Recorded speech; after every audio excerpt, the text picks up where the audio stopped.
Sair da escola já com uma formação profissional no currículo? Parece bom demais pra ser verdade, né? Pois é. No ensino técnico do Senac, isso é possível. É ensino médio junto com formação técnica, que acontece durante os 3 anos. Lá, eles usam metodologia para projetos, desenvolvendo competências como resolução de problemas, pensamento crítico e colaboração, além de valores éticos e sustentáveis. Quer saber? Senac. Acesse sp.senac.br/ensino médio e saiba mais.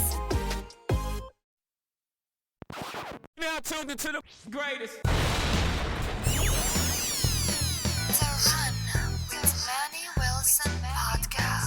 The Run with Manny Wilson podcast. The best sports podcast there is. Yes, sir. What's up, everybody? Welcome back to The Run with me, Manny Wilson, all the way from Detroit to Chicago to your speakers and headphones. Now, I appreciate you tuning in to the first interactive sports podcast, a community that makes sure your voice is heard. So if you hear something you agree with, you disagree with, or something you like or you dislike, or you just want to go ahead and throw your opinion on something, go ahead and shoot us a quick take, 219-413-9405. And of course, we'll play your take back on our next episode. And shout out to SeatGeek for sponsoring this episode.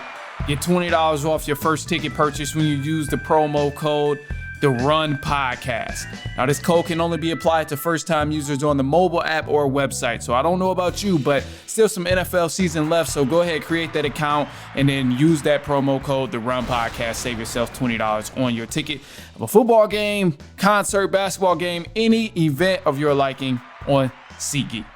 Now, anyway, look, man, there's bigger things here because I know me personally, I'm not going to be watching much more of my football team, especially once the playoffs begin, because my team might not even be in the playoffs when we start talking about it. But just to go ahead and eliminate all the bias right away, let's just start with this right off the back, man. Look, the Atlanta Falcons, they fell short to the Minnesota Vikings. They got spanked 42-21.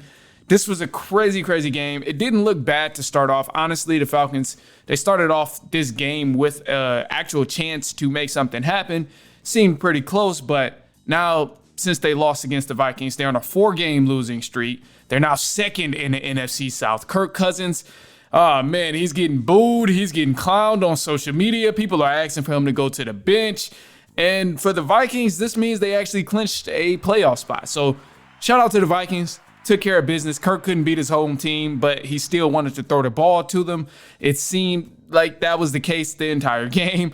But for Kirk Cousins, man, yeah, let's get to it because he's the topic of discussion here. Everybody wants to dog Kirk Cousins out. They want to talk about Kirk Cousins and in a bad way, saying he needs to go to the bench. And I agree. I think Kirk Cousins is done here. It's no reason the Atlanta Falcons need to continue trying to make something work with him because at this point, Kirk Cousins has diminished all the momentum the Atlanta Falcons had in this season. He's ruined it. They were first in the NFC South, and now they are second. They were on win streaks, but now they're on a 4-game losing streak. Kirk Cousins himself, the man has not thrown a touchdown pass in 4 games, 14 quarters, but instead, not only did he not throw a touchdown pass, he's thrown 8 interceptions. 8 interceptions. 8 of them.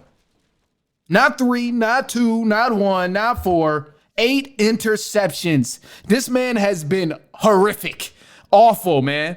4 games and the guy hasn't thrown a touchdown pass. And I know the easy way out and the fun thing for everybody to do right now is blame Kirk Cousins. They're going to be like, oh, well, Kirk Cousins, he's been bad. Start Michael Penix. He's not doing it. But nobody's really saying why Atlanta Falcons fans want to bench Kirk Cousins. Because the random people who hear it and they're like, oh, why would you bench Kirk Cousins? He's still a decent quarterback. He's second in passing yards in the NFL right now. Why would you bench him? I get it.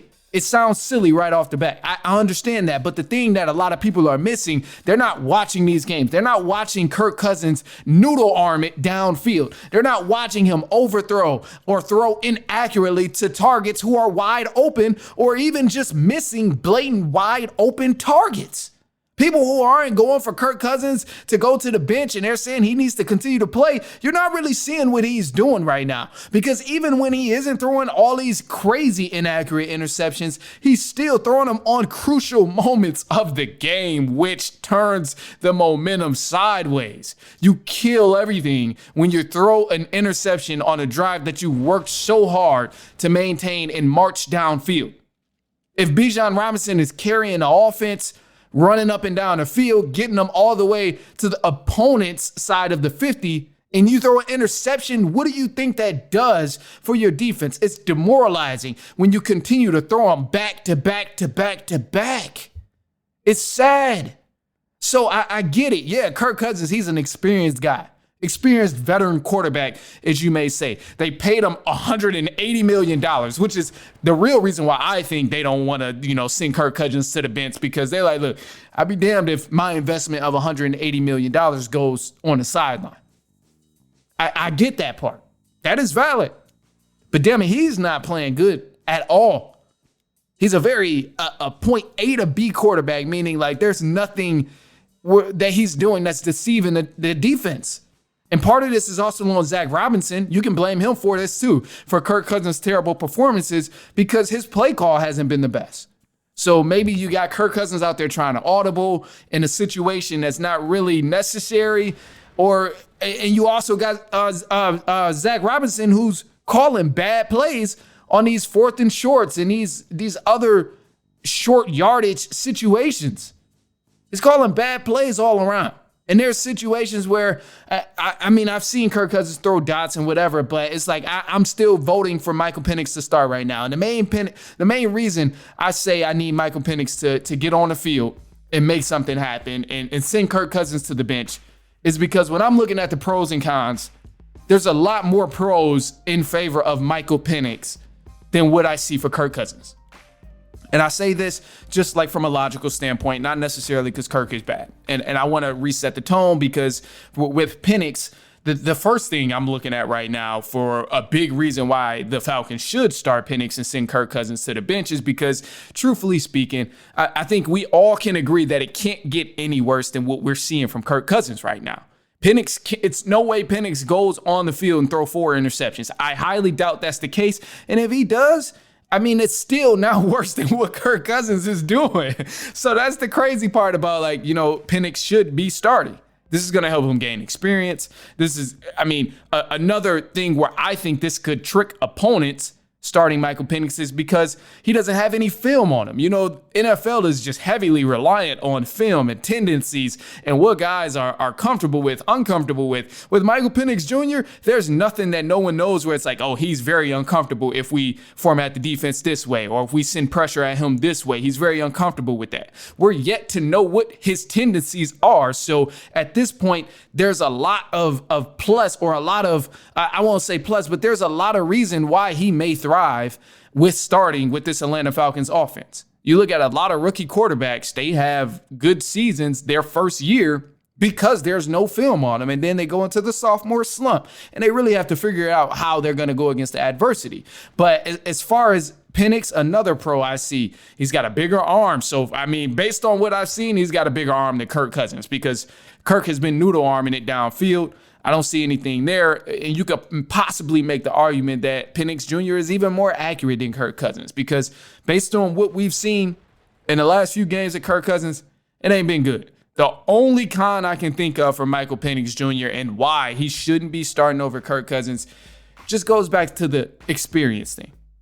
Outside of experience, there's, for me, anything I've seen from the eye test of Kirk Cousins, there's no legitimate reason he should be starting over Michael Penix. Outside of the fact that the Falcons paid Kirk Cousins $180 million for 4 years when he's already coming off an injury and he's old. Other than that, there's no other reason why I think he should be starting over Michael Penix Jr. right now. It's just not good, man. It looks rough. And, above all, I'm happy about certain aspects from the Falcons. The defense, the pass rush finally got there. They held their own as long as they could, but it's hard for teams to stay motivated when your team is giving to others multiple possessions and you're fumbling and your offense can't get back out there, your defense is on the field the whole game, of course teams are going to continue to score and pile up the points. But one of the things I'm proud of is like the pass rush for the Falcons has been better than what we've seen all season. I mean, in the last 2 weeks, they've almost had more sacks than they had the first 11 weeks combined, which is crazy.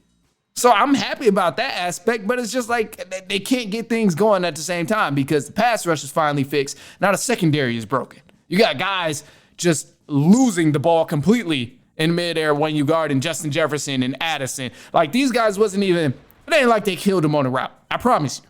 Watching this, it wasn't like D. Alford got killed on a route. He just literally got lost in looking for the ball and looking for his defender. This happened multiple times. Guys waved their hand, just shouting for the ball, and the defender still couldn't find him. Justin Simmons back there, he's guilty. Jesse Bates, he's guilty as well. So I think, man, it's bad. We look like a bad 6-17.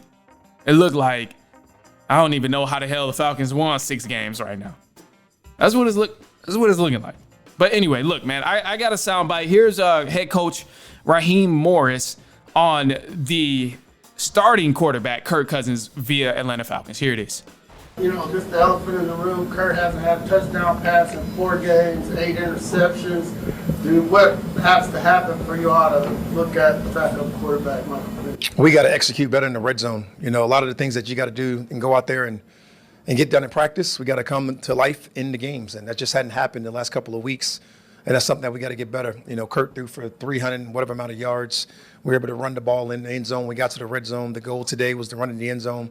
These guys played a lot of combo coverage down in the red zone. We knew it'd be tough to throw it in. Our plan was to run it in. We ran a couple in there, but we got to do a better job of executing in the red zone all around. We had that many opportunities we have. I think it was 4 or 5. I think we only got 2 touchdowns out of that. You got to get more than that, like those guys did. They were able to out-execute us in the red zone, and that's the story of the game.